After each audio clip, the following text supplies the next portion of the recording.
Right guys, kusangana kwatikuita zvekare pano paTerare 263 pano kuzivisai news updates ezvinhu zviri kuitika munyika yedu yeZimbabwe. Kana uri munyowani, make sure to subscribe tena on that notification bell. Muri yeZimbabwe, nyaya ndiyo nezvemuzora nhasi inyaya yaBobby Makaza. Right, muri yeZimbabwe vazhinji vanoziva murume uyu kubva kudhara abuda achiti vamunangagwa huchi akapiwa akwa naSewikino Chivhayo nemari yaakapiwa naSewikino Chivhayo. Zvisinei, zvinhu zvese izvi akapiwa haana chainacho muzuva ranhasi. Angove munhu angopfeka magemenzi achienda kuchechi. Right, pavidhiyo iri randinaro anga achitsanangura zvese zvakaitika kuti zvakafamba so zvikafamba so, mota ikaenda kupi, asi ari kukondinya achiti vamunangagwa muri huchi. Inisatirare ndichakusiyai muchiona video. Apedza kuona video tozvodofika comment section tokanda chimwe chiupdate here. Kana kuti kandi chiupdate, wanzai likes uyezve muri kuonera maupdates muri kunyika dzipi. Inisatirare ndafunga kusiyai tosangana zvekare munguva inotevera. Much love. yeZimbabwe ndiri pamurewa ndina baba huchi. Baba huchi makadi ndingasibanga baba makadiyo baba wangu tinofara zvedu. Muri yeZimbabwe ida kuziva kuti maererano nemafambiro akaita mota yenyu akwa yamakapuwa ne2000 US yamakapuwa. Ndiri kuona hangu ezvinezvi hapasina chamuinacho. Saka mastreets muri yeZimbabwe iri kungotaura kuti baba huchi vakadyiwa nevakadzi. Amende ichokwadi iri ne baba? ini handite zvevakadzi changamira. Ini basa rangu ndiri kunamata, asi kuti nyaya yekuti handiri kuti chinhu kana uchinguva chapiwa usati wambochiita muupenyu. Vanouya kuzovhiringa vanenge vakatowanda vachikuipa dzimwe pfungwa dzisingaitiri dzakati iwo unenge usati waziva kuita chinhu ichocho. Saka ndakaita dambudziko rekuti ndakanga ndisati ndaziva. Aiwa, mirai tidzokere nyaya yenyu yakanaka. Mukutaura imi ngatiendei pamota. Chii chakaitika pamota yenyu? Mota inzi yatsakatika. Mota zvayakaita ndezvokuti mota pandakapiwa mota ndakaitambira zvakanaka. Mota ndakafamba nayo mazuva ndega ndichifamba ndega. Asi nekufamba kwenguva ndakazoona kuti mota iyi inozoda kuramba ichipiwa peturi. Ndipataura kuti zvinozoita sei? Ndipati ako ndakaita taxi handizi ndinovandukidzirika here muupenyu. Ndipandati hakiza ndiite taxi ndaisa maharare kubva yakufamba nevakomana muya ndichipiwa mari dzangu. Asi ndakabva zoita dambudziko rokuti vai vakanga vakutoda kutoona kuti ndakavati Friday motikari yangu haishandi inoenda kumasowe. Motikari yangu inofanira mudziyo wangu unofanira ngori pamba. Vaibva varambira kuuya nemotikari. Vanaona kuti hazvichabatsirakidza nditore mota yangu ndise kumba.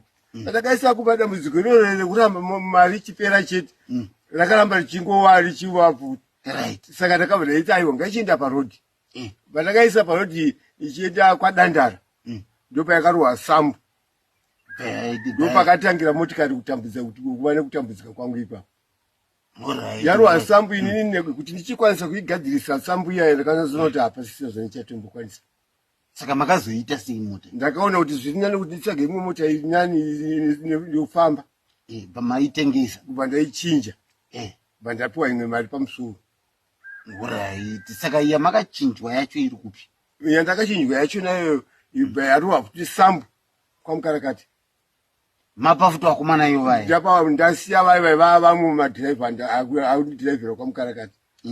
Kubva ndazozviona mashini ndakaona kuti motikari yaunenge wapiwa haidi kudai. Unoda kuti ugare nayo wega muridzi wayo.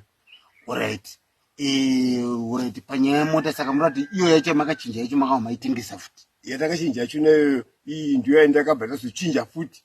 Ndibva ndasara chinhu chigwede chandinacho ichi. Asi chigwede yacho munacho? Ndinacho yangu. Saka tuyoko kunyaya yemari ye2000 chii chakaitika, makaishandisa sei? Pa2000 ndakavakisa imba. Asi nokufamba kwazvo zvakanga zvichitowa semunhu wakanga achangobvawo mukati ndenge ndisina chinhu chandakanga ndinacho muupenyu. Zvainakidzowo mari ndaita imwe ichidyawo pamusha ipapo. Ndivai pasina kana pekuyambira kana pekutodii. Amaidya nemhuri yenyu kana maidya nemabhebha anotaurwa musitiri? Aiwa, aya mabhebha aya handiazivi wayo. Ini ndonamata ini. tunamata kuti zvekufungirayo nekuti mustriti tiri kunzwa kuti hanzi baba uchi wakadyiwa mari yese nevakadzi yese ikapera. aiwa ini ndonamata mambo zvinhu zvangu ndaitozvita zvirifira zvekuti zvandiri kuti ndozvekuti kana wakatozviteeredza zvinenge zviri zvona. Alright. Saka alright todzokera ndokudzosei kumashure mbichana. Todzokera pamota apa madzidzei muupenyu hwenyu pamota mukabata mudziyo unoita unonzi mota. Ndakadzidza zvinhu zvakati wandire mbichana. Chekutanga ndakadzidza kuona kuti motikari wapiwa motikari mpishi nyowani inonge wapiwa mhandara yemukadzi. Right. Haidzokereka kumhandara zve unokoshe kumhandara iwowo. Right. Saka inenge yakatosiyana nedzakafamba kudhara. Zvino paenda ingoti motikari chete. Alright. Mamusati mane ruzivo rwemota papasina. Ruzivo rwemota manje handiri mukuona. Alright. Saka ndangoti motikari chete ka. Saka mutoti mimi mukaona futi mota mazono munotengezere kana kuti munochagara nayo. Ndinokosherwa ndakakutokosherwa nayo ndakangoiwana ndinodera kuti ndosvika murufu ndinayo. Handiti nokuti mhandara inotora nguva ndakatozoziva kuti mhandara inotora nguva. Aya ndizvo kotochidzokera futi panyaya yemari mukabata pfuma yakati wandei zvinezvi munoita sei nayo? Ndane pfungwa manje yekuti paya panenge ndakakwidibirwa ndakunyasoziva kuti ndakabatwa pfuma ndogoitoko tumaprojekti zvakasiyana siyana kuti zvinoramba chingondipochi kamari tichitenderedza mari tiri pasefa tienda kumusangano tumaprojekti turiko ndizvozvo iyo zvinde dambudziko zvikuru pana kushayika kwemotikari ndinodiwa kumusangano pese panoita musangano ndofanira kunge ndiripo kana president pese ndofanira kunge ndiripo nekuti kandinowatsigira ndini number one ndikuona mamuti nditaurira imi kuti nekunoitirwa musangano weZANU-PF nekwamunogara kune kadistance saka muri kufamba sei? Ndinotoita dzimwe nguva dzekutotsvagwa nditoshayika nekuda kwokuti ndinenge ndisina chekufambisa. Pane pasina chekufambisa? Mari chaiyo momwe handisisina. Mota yacho hapana. Apa ZANU-PF iri kundida kuti ndinokurudzira basa rangu ndakatanga. Nekuti ndiri kuona zita renyu izita hombe. Ichokwadi. Ende slogan yamakatanga nayo yaramba kuexpire. Ichokwadi. Nanhasi ndio ichirunguta sei? Ichiri kutofamba. Nekuti pesava pese mukafamba munongodzi baba uchi. Ichokwadi. Ende makaisa kuti mukuru president vedu varemekedzeke pane vanhu. Ichokwadi. Nemakavapembedza. Ichokwadi. Ichokwadi. Saka inzwai baba uchi. Message yamungade kuisa kune mukuru wemazuva kana kuti baba wemarudzi kana kuti bigger breacher is born anoera. Mukuzana ndiri kutaura ndisingazivi kuti mukuda kuchatsotara kuti kudii munhu ane mazita aya mazi kuno kurusefa kuno manyatsonzwa here madzokorora ndandiyatodzokorora ndanzwa kuti baba wemazuva mukuru wemazuva kana kuti baba wemarudzi kana kuti bigger breacher is born anoera ndo anonzi sei usei chivhayo message yamungade kuisa kune mukuru wemazuva ndeyekuti kudii? Message yandaisa kune mukuru wemazuva inzwai baba kana muchitaura nemukuru wemazuva muri kutaura nababa vedu. Saka message yamunisa kuna baba musataure muchitya, taurei makanyatsosununguka nekuti mukuru uye ane rudo. Ichokwadi. Munhu anoregerera. Ichokwadi. Munhu anopa. Ichokwadi. Saka nyatsotaurai muchizada mukutaura nemukuru wemazuva munhu akasununguka. Ichokwadi. Anokurudzira rudo ende anoti vanhu ngatichibatanei tiite chinhu chimwe chete. Ichokwadi. Rudo chete baba. Saka nyatsotaurai makasununguka muchizada mukutaura nemukuru wemazuva baba wemarudzi bigger breacher is born anoera. Ndiri kuti inini aiwa ichokwadi chamukutaura ndibaba wedu zveshuwa kwete zvekufungidza zvekufananidzira aiwa.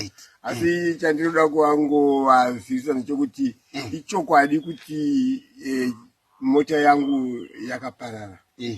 Ichokwadi ichocho endi ndinokumbira kuti dai vainditiro nyasha ndagona kuenda kumusangano ZANU-PF ndikurwadziwa mwoyo kwazvo. Ndoshuviro kuda kuenda kumusangano. Ndochakurwa paipai ndakata kuona vamwe kati ndoshuviro kudaita zvinhu ndasvika nguva yangu yakati yandengedzongwa pakumusvika musangano wako ropera kazhinji kacho ndinokuzana kana kuonowa pamusangano kutaura pamusangano. Saka inzwai hamusi kunyatsotaura chaicho pakadzika pandiri kuda kuti munyatsosvika. Mukuru wemazuva havadi munhu anotenderera. taura izvo muri kuda baba Huchi pamwoyo penyu. Mukuru wemazuva wadi munhu anotenderera. Ndinoda kukumbira kuti dai vandipama zvakare. Muda kupamwa?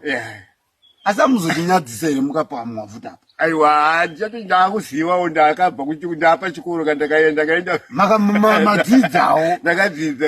Aiwa, kana zvakadaro zvakanaka. Mukuru wemazuva ano munoziva ta zvavanoita mukuru wemazuva kuchinja upenyu hwemunhu kwavari maseconds. Zvekuti maseconds chaicha vanhu vanonga kuti kushaya kunokumusha kuti ndo baba Huchi. Asi nofunga nematauriro amaita mukuru wemazuva izvo ndo zvatakavapirwa naMwari. Vanozvinzwa. Muri yeZimbabwe ndodzoka kwamuri nofunga manzwa baba Huchi vachitsanangura ivo vachiti zvinotaura vanhu mumastreets handizvo. Vanyatsozvidwira vachitsanangura nyaya yavo kuti mari yavo mota yavo yakaparara sei ende mari yavo yavakapiwa 2000 US yakaparara sei. Asi vaiti vari kutiwo imari yavaishandisawo pamusha vachidya nemhuri yavo, kwete izvi zvinotaurwa kunze vakazodyana naSisidhori vakazodii handizvo. Mazvinzwira. Ndoda kutendai muri yeZimbabwe muve nezuva rakanaka.